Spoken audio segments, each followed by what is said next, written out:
Bonjour à tous, bienvenue sur la chaîne YouTube Mécanique Sportive, c'est Nicolas. Aujourd'hui, je vous présente ce Renault Captur qui vient d'être restylé. C'est la première fois qu'on l'a sur la route et je suis sûrement un des premiers dans le monde à pouvoir l'essayer. Merci encore à vous de vous abonner, de commenter, etc. à chaque fois. Grâce à ça, ça me permet de vous faire des tests sur ce genre de voiture. Qu'est-ce qu'on va faire? Un essai complet comme d'habitude. Je vous représente le tour de la voiture rapidement, un petit peu l'intérieur et ensuite on va surtout rouler avec. C'est la version E-Tech 145 en version techno ici. J'ai pas voulu prendre la Esprit Alpine qui était la plus haut de gamme. Je me suis dit tiens, ça va changer plutôt que de prendre les hauts de gamme. Ils m'ont proposé celle-ci, c'est rare. Donc je me suis dit je vais prendre la version d'en dessous. Je vous redonne les tarifs, je vous donne les motorisations, les caractéristiques techniques et surtout ensuite on va l'essayer, voir ce que ça donne niveau consommation.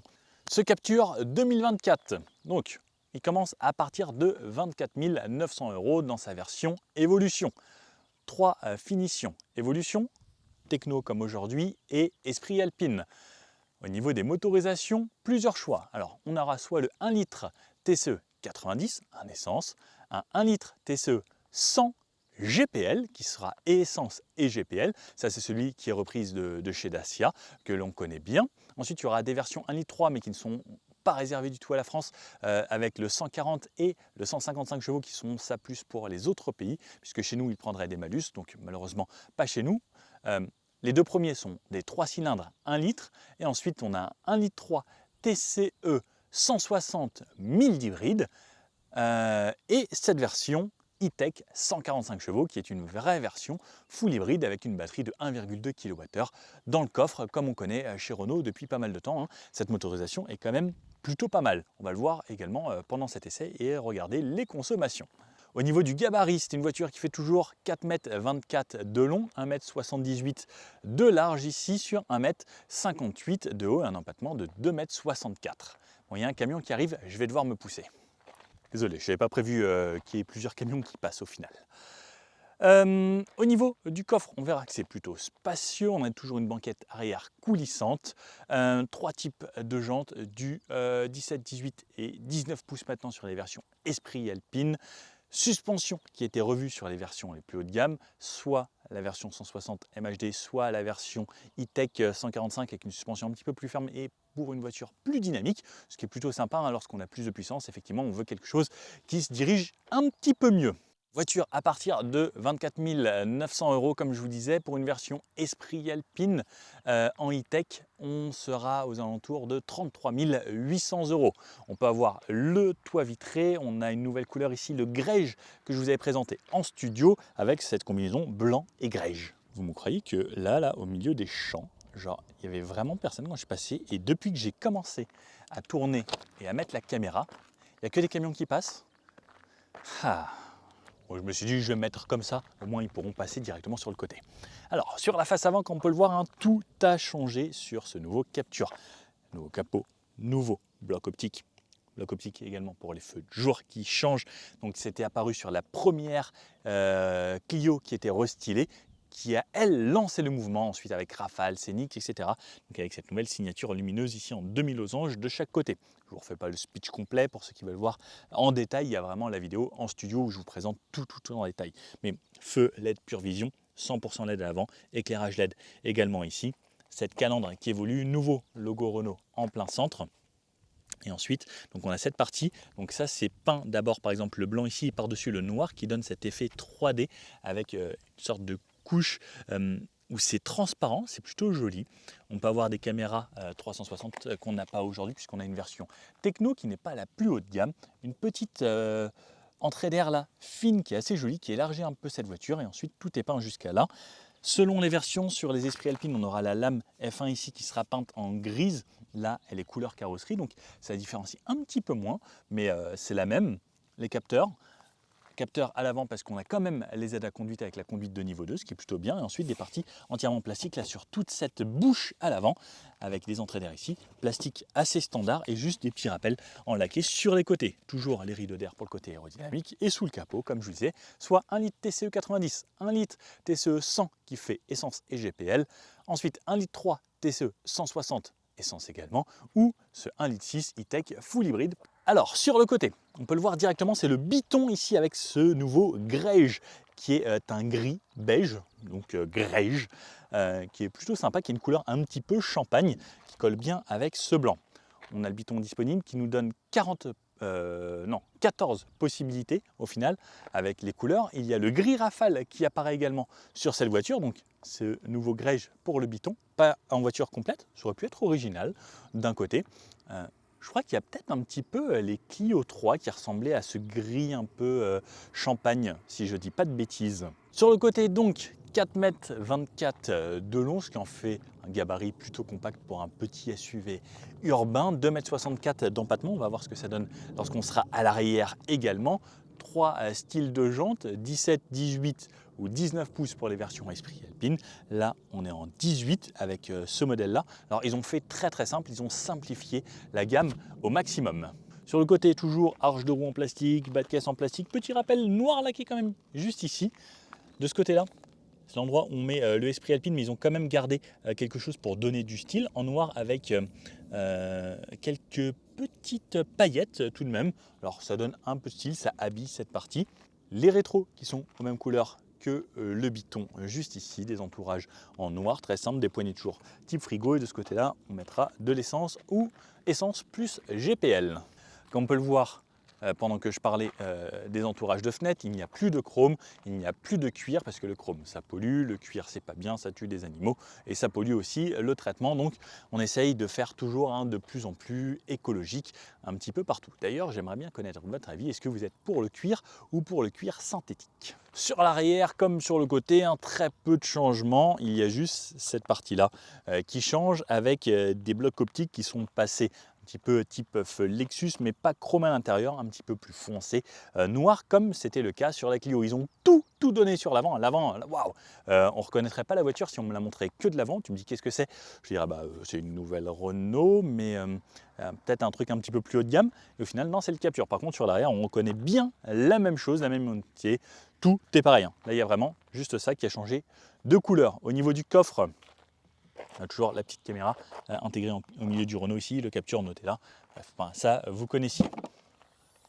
Au niveau du coffre, alors là, il y a tout mon matériel de tournage, mes fringues, etc. Coffre volume pour les versions essence, 484 litres lorsque on est banquette au maximum en arrière, jusqu'à 616 litres lorsque la banquette est réavancée au maximum sur 16 cm.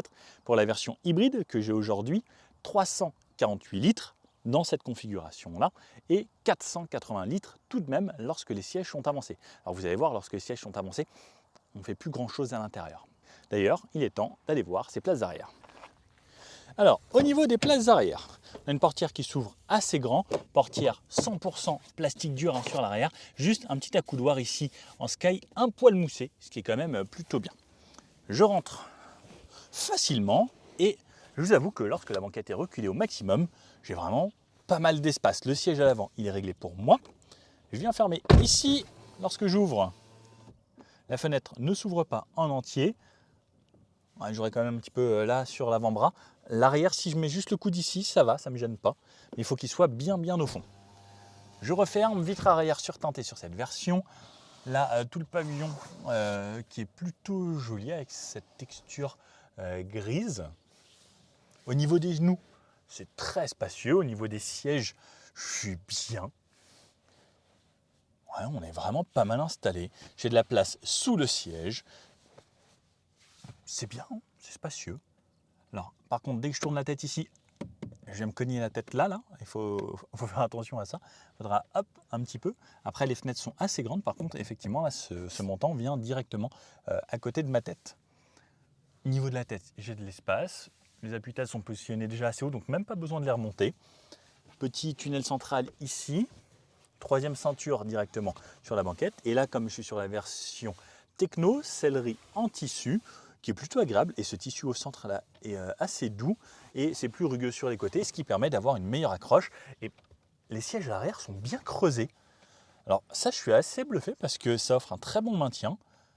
Et au final, d'un côté, même si je veux m'endormir, parce que moi j'y arrive pas à faire en voiture, je sais pas si vous arrivez à dormir en voiture, perso je suis incapable, mais en fait ça me maintient. Ça c'est le bon plan, parce que je suis hyper calé dans mon siège, ça me tient bien le dos et hop, je pose ma tête. Ah ouais, pour faire une petite sieste. Et là-haut, en fait, en plus, comme j'appuie avec ma tête là-haut, bah, c'est un petit peu moussé. Donc au final, c'est confort et je suis bien calé. Oh, je pense qu'il y en a qui vont faire des sacrés dodos juste ici à l'arrière. La banquette, donc, qui elle coulisse sur 16 cm. Alors, toujours la même chose, le fait qu'ils aient mis le truc ici au milieu, c'est bien. Hein. Par contre, si j'avais un peu vite, je m'éclate la main ici à chaque fois. Donc il faut vraiment y aller tout doucement et se dire attention, hop, t'arrives. Et voilà, parce que sinon, attention aux phalanges. Alors ça par contre, 16 cm, vous pouvez le voir, hein, c'est vraiment pas mal. Et en vrai, alors cette place qui disparaît puisqu'on ne peut plus rien mettre là, moi je suis à 1m80. Le siège avant, comme je vous dis, il est réglé pour moi. Et je pourrais faire un petit bout de chemin. On va en ville, on va se balader.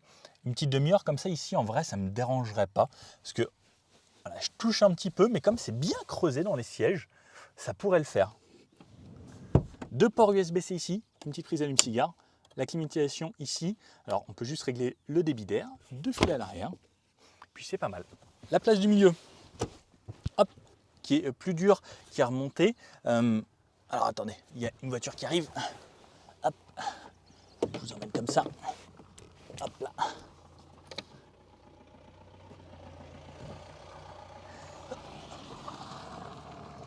Hop, essaye de vous remettre.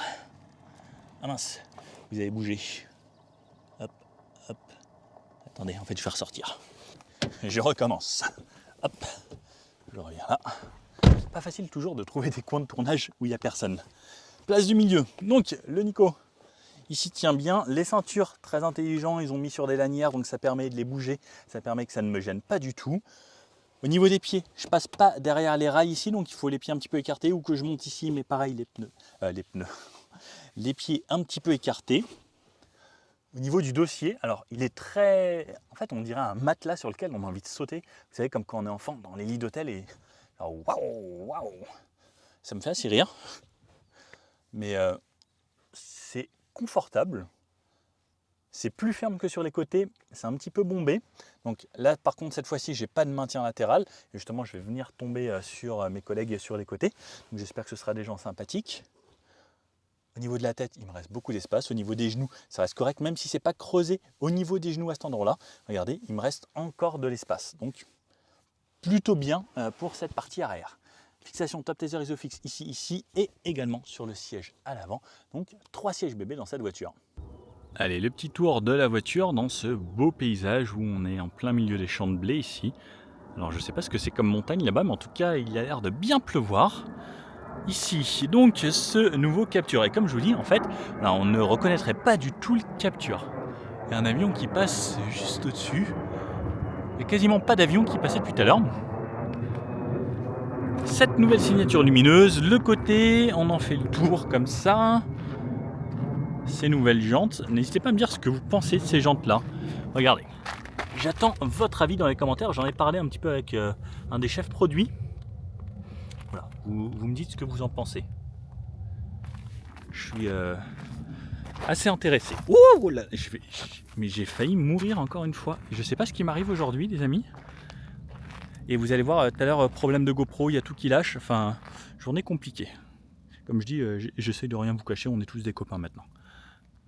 L'arrière, donc on garde toujours ce côté capture. Moi j'aime bien là le biton, ça lui va bien.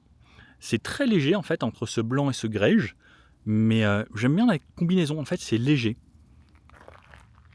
Sur l'arrière, le capture, et sans me péter la binette, la portière. Donc portière, plastique dur sur le haut, le côté, l'entourage, le bas. Petite partie moussée ici et cette fois-ci un petit peu de tissu sur la partie latérale. Toujours les commandes de fenêtre et de rétroviseur. Ici, pédalier avec 2 pédales puisque boîte automatique, on a la version e-tech.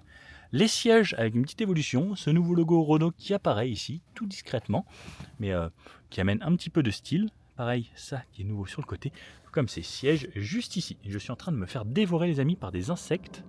C'est... gratouillant. Nouveaux appuis-tête également. Alors ils sont doux comme la texture au milieu des sièges arrière et qui reprend cette texture également ici sur le tour du siège. Siège manuel sur cette version aujourd'hui. Alors je vais venir m'enfermer ici, essayer de faire sortir toutes les petites bestioles et Alors, je vais me reculer au maximum. Voici le nouvel intérieur. Donc, le volant qui évolue un petit peu, mais surtout cet écran qui propose maintenant Android Automotive. Et comme vous pouvez le voir, il y a déjà Google d'intégrer. Ça, c'est le vrai plus. Depuis que c'est arrivé sur la Mégane, Renault a vraiment fait un gros pas en avant. Écran 100% digital à l'arrière également. Logo Renault, les aides à conduite de ce côté-là. Aller plus vite, moins vite, réinitialiser, lecture des panneaux, distance avec le véhicule qui me précède et les modes régulateur adaptatif, limiteur. Et de ce côté-là, la commande vocale, touche favori, faire défiler les options là-bas, les menus et le répondre au téléphone. Sur la gauche, le bouton le plus intelligent que Renault ait fait depuis toujours pour désactiver les aides à la conduite si on souhaite. J'appuie 2 fois dessus, ça passe dans le mode que j'ai personnalisé auparavant. Le e-save, ça c'est pour jouer avec la batterie et la hauteur des feux. L'écran, comme vous pouvez le voir là, si je démarre la voiture grâce au petit bouton sur le côté, hop, et voilà, voiture démarrée, aucun bruit parce que version e-tech, donc ça démarre quasiment tout le temps dans le silence. Comme vous pouvez voir, on peut jouer avec les modes, là je suis en mode confort, le mode éco, donc on aura 4 modes. Alors ça change très rapidement, hein, quelques couleurs et autres, rapidement le compteur. Le mode sport, il vient de me redémarrer la voiture. D'ailleurs, je vais en profiter pour remettre la climatisation parce qu'il fait chaud aujourd'hui. Il fait 28 degrés, ça fait du bien. Ça fait longtemps qu'on n'avait pas vu ça en France. Ok, là voilà à quoi ça ressemble. Et ensuite, je peux faire défiler les informations comme d'habitude de ce côté-là. Ça me donne ce qui se passe avec le moteur, est-ce que je conduis bien ou pas bien, la radio, rien du tout si je veux, la température d'eau, les consommations. Et on peut voir vraiment là, par exemple, là j'ai réinitialisé il y a 27 km parce que vous allez voir pendant cet essai, je vous en parle. De ce côté-là, la vitesse, on n'a pas de contour, l'autonomie restante et le niveau de charge de la batterie en bleu juste ici. Cet écran, je vous avais déjà fait des vidéos dédiées aux écrans de chez Renault. Hop, on peut revenir là, on a le CarPlay, l'Android Auto en sans fil, les raccourcis pour les réglages de la voiture ici. Donc ça fonctionne comme sur la Mégane, comme sur les véhicules les plus haut de gamme maintenant de chez Renault. Directement, là on peut voir le côté électrique, qu'est-ce qui se passe. Là par exemple, la batterie alimente la ventilation, les réglages si je veux, le hybride prédictif qui va jouer sur les consos, les réglages du véhicule. Voilà, bref, vous avez un petit peu le tout ici, ou les réglages généraux directement de façon plus simple. Et la touche Home juste ici avec des raccourcis sur le haut. Truc qui est toujours très bien chez Renault, c'est ventilation ici, tout bloc clim, plus chaud, plus froid de cette façon, plus vite, moins vite. Des embuages, mode auto, est-ce qu'on veut qu'il y ait la clim, est-ce qu'on veut que ce soit au max ou pas, ou est-ce que je vais me faire ventiler et arrêter. Verrouillage du véhicule, plus bas, un rangement pour téléphone alors qui est hyper caché. J'avoue qu'il y a moyen d'oublier son téléphone ici parce que quand on est ici, on ne le voit pas en fait, il est caché là. D'un autre côté, c'est pas plus mal, si on oublie au moins personne ne verra que vous l'avez oublié. Un endroit ici pour ranger ses affaires, 2 ports USB-C à l'avant, tout comme à l'arrière on a dit, avec la petite prise 12 volts. Le sélecteur de vitesse ici qui n'a pas changé par rapport à l'ancien Capture, qui est toujours resté le même. Donc pied sur le frein, drive vers moi, reculer vers l'avant avec la caméra de recul qui s'affiche ici. Alors caméra de recul très standard. Et la touche parking ici.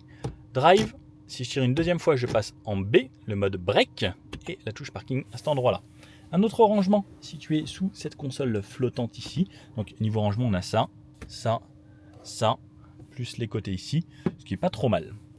Le frein de stationnement maintenant, donc l'ancien frein à main, qui est maintenant frein du bout du doigt, le auto-hold, la carte ici qui est la clé de la voiture. Hop, donc ça on connaît chez Renault, c'est toujours les mêmes. Sauf que maintenant elle a le nouveau logo. 2 porte-gobelets juste ici, donc ça fait un petit peu de rangement ici. Un accoudoir qui coulisse et comment on appuie, voilà, on appuie comme ça et ça déverrouille et ça nous fait un rangement supplémentaire. Donc au final, il y a plein de petits rangements un petit peu tout le long ici. La boîte à gants qui est toujours ultra spacieuse chez Renault, donc on peut mettre 2 grandes bouteilles ici sur la longueur. Donc ça c'est une bonne chose. On a cette partie ici qui est en grise sur les versions Esprit Alpine qui est un bleu dégradé qui est très joli et qui change avec même là-bas avec le drapeau bleu blanc rouge. Ici c'est moussé également là, donc cette partie assez sympa, on croirait à du plastique mais en fait c'est moussé, c'est doux. Là également sur tout le haut c'est moussé, c'est agréable. On peut même avoir maintenant la sono Harman Kardon et ça en plus le grand écran là-haut, un petit rétroviseur de base avec les bords très épais. ici les petites LED, la touche SOS en cas de problème. On retrouve le pare-soleil. Pas d'éclairage au niveau du pare-soleil, ok. Mais le miroir et quand même le porte-ticket. Voilà. Les sièges, je vous les ai montrés. Petite vue sur l'arrière. Voilà, les sièges. Et normalement, là, je vous ai tout montré sur l'intérieur. Il ne reste plus qu'à aller l'essayer. On va partir de Madrid, faire une grande boucle. On va s'arrêter là. Ensuite, repartir, continuer et voir ce que ça donne niveau consommation et ce que ça donne sur la route. Ils ont revu les suspensions. Hâte de voir ce que ça donne. Allez, c'est parti avec ce nouveau Captur. Je vais commencer ici dans le petit parking. On va voir rapidement comment ça se faufile. Bon, normalement, ils n'ont pas touché au rayon de braquage, mais on peut le voir ici. Ouais, je sais. Les messieurs me disent il faut partir par là-bas et tout. C'était pour tester un petit peu cette direction en même temps de façon assez cool. Pour vous montrer également l'intérieur, on a un petit éclairage de ce côté-là également dans l'autre portière. Après, le reste, c'est assez simple. La base, caméra en marche arrière. Bon, caméra toujours assez simple ici à l'arrière, mais qui fait son travail. On a bien sûr les radars de parking et autres. Voilà. Le moteur vient de se couper, il avait redémarré puisque la voiture était restée longtemps en stationnement. D'ailleurs, je vais remettre à zéro toutes les consommations. Et ce qu'il faut savoir, c'est que quasiment dans toutes les conditions, à chaque fois qu'on va partir à basse vitesse, la voiture sera en électrique. Même si le moteur est démarré, dans tous les cas, lorsqu'on part de 0 km/h. Sur Avenida de América. Ok, gracias. À chaque fois qu'on va partir à basse vitesse, et à partir de 0, c'est le moteur électrique qui va jouer. Parce que là, j'ai la version e-tech. Et dans tous les cas, il n'y a pas d'embrayage sur cette voiture. Donc, peu importe, à chaque fois, vous allez partir en électrique. Et on peut voir que même en montée comme ça, l'électrique est largement suffisant au final pour pouvoir être utilisé comme une vraie voiture hybride. C'est parti, on y va. Et tout de suite, le plus important, comme j'ai dit, c'est de remettre mes consommations à zéro. Hop, et c'est parti. Donc là, je suis parti pour un peu plus de 160 km. Là, vous entendez les bips, c'est pour me dire que c'est une zone 15 ici. Alors, j'appuie 2 fois sur le bouton de gauche. Bravo Renault d'avoir créé cette option pour pouvoir supprimer justement tous ces bips et autres qui sont assez désagréables. Donc à basse vitesse, quand je relâche, le moteur se recoupe. Quasiment à chaque fois que je vais m'arrêter, moteur e-tech, donc c'est quand même plutôt agréable. Je vais ranger cette fiche qui fait un petit peu d'humidité là-bas, très grande boîte à gants, qui est bien pratique. Et le côté à l'arrêt 100% électrique, c'est quand même bien pratique. Le bruit du clignotant n'est pas désagréable. Alors par contre, il y a un bruit, je ne sais pas ce que c'est. Les voitures font de plus en plus de bruit de nos jours. Ah, madame, c'est pas vert pour vous, voyons. Et ben voilà, et maintenant ça passe à l'orange pour moi. Est-ce que j'ai un auto-hold? J'ai un auto-hold ici, ça c'est bien pratique également. Ça me permet de m'arrêter.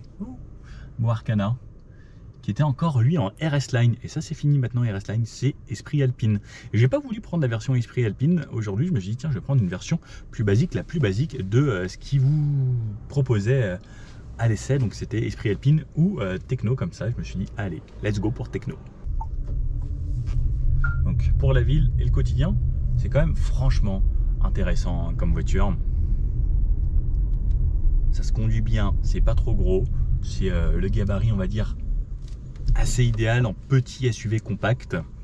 Et d'ailleurs il y a Symbiose que j'essaye très bientôt qui en gros reprend le Captur mais avec un coffre beaucoup plus volumineux. Pour les gens qui disaient le Captur c'est top mais ça manque un petit peu d'espace dans le coffre, et bien justement le Symbiose sera peut-être la voiture idéale pour vous. Let's go sur un petit bout peut-être de périphérique de Madrid. C'est là. Je ne sais pas ce que c'est. Pourtant, j'ai désactivé les bips.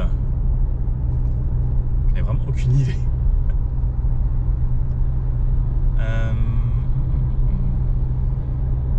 70 km/h.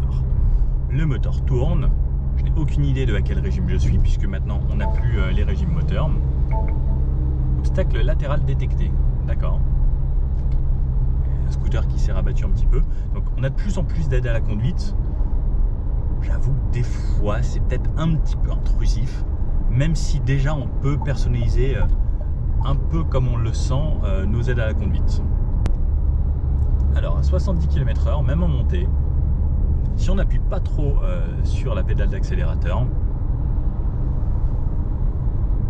c'est plaisant, c'est plutôt bien sonorisé. Si j'accélère un peu plus,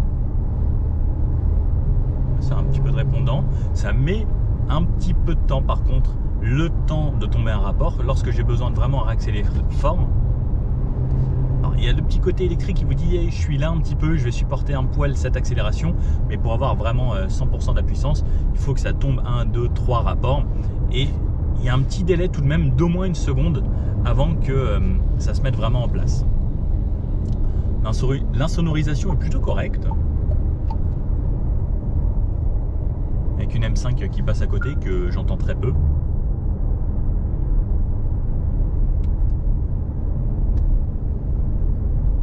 Bon, c'est agréable, on va dire. Toutes les nouvelles voitures sont de bonnes voitures de nos jours. J'ai hâte de voir ce que ça donne sur des petites routes sinueuses. Comme ils disent qu'ils ont retravaillé un petit peu le châssis, une suspension un poil plus ferme pour que ce soit plus dynamique. Sur les versions Esprit Alpine, on aura des jantes également plus grosses avec des meilleurs pneus. On va voir ce que ça donne déjà celle-ci. Ces chronos font des bons châssis. Moi ce que j'adore c'est quand il y a le fort contrôle, c'est avec les 4 roues directrices. Et là on ne l'a pas. Ah d'accord, c'est bon, je viens de comprendre en fait ce que c'était les bips. C'est à chaque fois que la signalisation change, j'ai un petit bip pour me dire hey, regarde, ça vient de passer à 100 km/h. Hey, regarde, ça vient de passer à 70. Donc il ne me bip pas pour m'avertir que je dépasse. Donc c'est un bip qui dit attention, ça vient de changer. Donc ça je peux le désactiver. Mais je viens de trouver. Je vais, dès que je peux m'arrêter, je vais le changer. Donc 100 km/h ici. Je vais relancer gentiment. Je suis à 100. J'ai bien sûr toutes mes aides à la conduite. Juste là. Drive assist sélectionné. 7. 99, 100 km/h. Centrage de voie, régulateur adaptatif, toutes les options dont on a besoin en 2024 sont présentes et j'avoue que ça c'est une bonne chose. Parce qu'au début sur ce genre de voiture il n'y avait pas vraiment, on avait juste un petit régulateur ou un limiteur et j'avoue que ça reste quand même un vrai plus pour moi d'avoir ces aides à la conduite. Alors par contre, elle double par la droite, alors ça on n'a pas le droit, alors, je le fais juste pour vous montrer, mais certaines voitures sont prééquipées, elle sait que s'il y a quelqu'un à gauche, elle va réduire sa vitesse pour ne pas doubler par la droite. Alors des fois sur des sorties d'autoroute ça peut être embêtant parce que des fois il y a des bouchons à gauche et ça se libère à droite, donc on peut le faire dans ces conditions. Mais dans certaines conditions, effectivement, normalement, on double toujours par la gauche. 100 km/h, c'est très agréable. Là par exemple le moteur est coupé parce que légère descente, ça régénère un petit peu d'énergie. Ça c'est quand même le côté agréable de l'hybride, c'est que toutes les phases de descente, à chaque fois que ça va ralentir un petit peu, on va recréer de l'énergie, ce qu'on ne fait pas du tout avec un moteur essence parce qu'on ne va pas recréer du pétrole. Alors que l'avantage c'est que l'électricité, ça se refait assez facilement à chaque phase de freinage et ça c'est le côté intéressant de l'hybride. Pour ceux qui aiment bien l'hybride, c'est quand même cool. Moi je suis vraiment pour l'hybride parce qu'en ville on peut rouler en électrique. Le fait qu'on soit arrêté, le moteur ne tourne pas à chaque feu, ça c'est quand même une très bonne chose. Le côté électrique au démarrage de la voiture, c'est pareil, c'est plus agréable, il n'y a pas de vibration, il n'y a pas d'embrayage, etc. Donc c'est quand même un vrai plus. L'hybride pour moi ça reste la meilleure technologie de full hybride comme ça, sans recharge, parce que c'est plus pratique, pas de contrainte de recharge. Après le rechargeable c'est intéressant lorsqu'on a une maison et qu'on veut recharger. Après il existait sur le Capture avant l'hybride rechargeable, maintenant il n'y est plus. Et pour moi ce e-tech full hybride ça reste le côté le plus simple. Là par exemple je suis encore en moteur coupé et on peut rouler quand même pas mal de temps. Le pourcentage je crois que ça monte jusqu'à 60% du temps en électrique selon les conditions, donc ça peut être vraiment intéressant. Là ça va passer à 120 km/h, donc je reste appuyé sur mon bouton, ça monte de 10 en 10. Là hop, 120, il faut faire attention parce qu'il y a quand même quelques radars en Espagne. Ça réaccélère tout seul, bip pour le 120. Et si j'appuie sur la touche avec le panneau entouré, eh bien la voiture ira se mettre à 120 aussi toute seule. Alors là c'est bien 130, du calme Jolly Jumper. Pourquoi elle a coupé? Réparation du fichier. Oh non. Fichier GoPro. 120 km/h. C'est agréable. On a légèrement des bruits du vent. Et c'est plutôt pas mal. Bon, des bugs de GoPro, j'en ai eu malheureusement. Je sais pas ce qui se passe. Bref, j'étais sur l'autoroute, je voulais vous faire un mot un petit peu plus long. 3,8 de moyenne depuis tout à l'heure, ce qui est franchement très très cool. J'ai désactivé le son qui était en fait très facile, il fallait juste aller dans aide à la conduite. À 120 km/h, franchement on est bien. Chez nous c'est 130, donc je vais me faire un petit bout de 130 comme à la maison. Franchement je vois peu la différence. Non, je m'étais emballé, j'avais mis 140. À 130, même les bruits du vent restent quand même vraiment bien contenus. C'est pas désagréable. Là je suis en légère montée, le moteur est plutôt discret. Je m'attendais à ce qu'il soit plus bruyant ce moteur et au final non, ça fait longtemps que je n'ai pas fait un capture. Et clairement, à 130 km/h, je suis bien. Je me laisse toujours conduire, hein, vous me connaissez. Moi j'aime bien tester les aides à la conduite, ça me permet de voir aussi les évolutions. Voiture qui s'en sert, elle ralentit d'elle-même. Regardez, elle met quand même un petit peu de temps à me prévenir de remettre les mains, donc ça c'est agréable. C'est pas trop intrusif, là voilà, elle me dit garder les mains sur le volant, sans avoir sonné ou autre. C'est plutôt pas mal. Je suis désolé, je vais finir qu'avec une seule GoPro parce que l'autre a rendu l'âme, je crois. Enfin l'écran tout vert et plus rien qui va. Bref, j'en suis à 41 km parcourus déjà depuis le début, moyenne à 4,5 litres et surtout, comme vous l'avez vu, on a fait juste le petit bout de ville et ensuite on a enchaîné directement avec l'autoroute. Depuis tout à l'heure je suis à 120 et franchement les consommations sont quand même assez intéressantes. Il y a quelques petits ralentissements et autres, mais ça roule quand même plutôt pas mal. Après, si on fait que l'autoroute à 130 tout le long, je pense qu'on montera un petit peu plus niveau consommation, mais c'est franchement intéressant pour le quotidien, je trouve ça vraiment bien l'e-tech moi. Bon, sortie d'autoroute, et vous savez quoi? On va pouvoir savoir qu'en gros, la moyenne de consommation c'est aux environs de 4,5 litres. J'ai envie de jouer un petit peu le jeu de l'éco-conduite et voir jusqu'à où on peut descendre sur un usage. Donc là, ici c'est quand même un petit peu montagneux, aux alentours de Madrid. On peut voir qu'il y a un petit peu de relief. J'aimerais voir jusqu'à où on peut aller en jouant le jeu de l'éco-conduite. Donc je vais respecter les limitations de vitesse, je vais juste faire de l'éco-conduite. Le petit truc qui peut être intéressant, là comme je fais de la montagne au final, depuis tout à l'heure quand j'ai remis à zéro ça fait que monter. Là on redescend un petit peu, je peux utiliser le mode B qui me permet d'avoir un freinage régénératif plus puissant, et ce qui me permet par exemple là sur des routes comme ça où ça monte et ça descend, de pouvoir jouer juste avec la pédale d'accélérateur, d'accélérer et de relâcher, ce qui me permet d'avoir quand même des freinages assez conséquents juste en relâchant. Alors c'est pas un vrai one pédale, mais ça permet de juste anticiper. Par exemple là il y a un gros virage, je laisse rouler un petit peu, hop, tout le monde freine, moi j'ai juste à relâcher ma pédale d'accélérateur, ça me fait un très gros frein moteur, et en vrai ça aussi c'est plutôt intéressant. Par contre, une fois que la batterie sera pleine à 100%, le mode B se désactive et ensuite on repasse à du freinage avec les plaquettes. Mais tant que la batterie n'est pas pleine à 100%, c'est toujours le freinage électrique qui est prioritaire. Donc c'est pareil, si vous jouez bien avec ce mode B, ou même avec la pédale de frein, ça vous permet de ne pas user vos plaquettes. Et si vous êtes bon, vos plaquettes elles vous font plus de 100 000 km assez facilement, même si vous faites de la ville, parce qu'au final elles vont freiner seulement sur la dernière phase où vous ralentissez vraiment pour aller jusqu'à l'arrêt. Là par exemple je freine pas, je freine pas, je freine pas, je freine pas, je freine pas, je freine pas. Là je suis à 15 km/h, même pas. Et en vrai, c'est plutôt pratique. Alors, je viens de trouver une route très dégradée ici. Et après, il y a même du chemin. Pourquoi pas faire ça par là? La suspension reste toujours très conforme. Sur nous, ils sont plutôt bons pour ça. J'espère pas trop salir la voiture là. Ça filtre plutôt bien. Et cette direction, je l'aime bien parce que il y a un petit poids quand même qui fait qu'elle n'est pas trop assistée, elle n'est pas trop légère. Et il y a un petit truc sympa. Et là, je suis en mode confort. Comment on change déjà les modes là-dessus? Là, ici. en mode sport. Ouais, ça fait pas vraiment de changement. La réponse à la pédale par contre là est tout de suite beaucoup plus instantanée, et la suspension ne change pas entre le mode sport et le mode confort par exemple. Mais ça reste vraiment typé confort. Là je fais exprès de rouler. Oh, il y a des gros trous. J'aime bien la façon dont ça amortit en fait. J'avais été bluffé déjà à l'époque par les Mégane. Un ami avait ça, il m'avait emmené faire un tour. Je m'étais dit, waouh, c'est quand même cool. Et là vraiment, il y a des gros trous.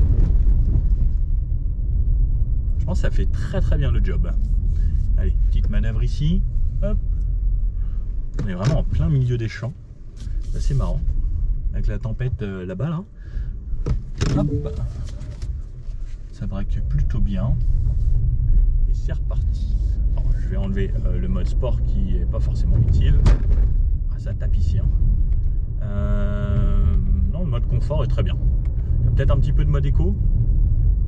Ah, le mode éco bride vraiment beaucoup la puissance. Et depuis tout à l'heure, comme je suis vers la montagne, ça fait que monter en fait. Les consommations sont à 4,5 litres, comme ce que j'avais fait depuis le début.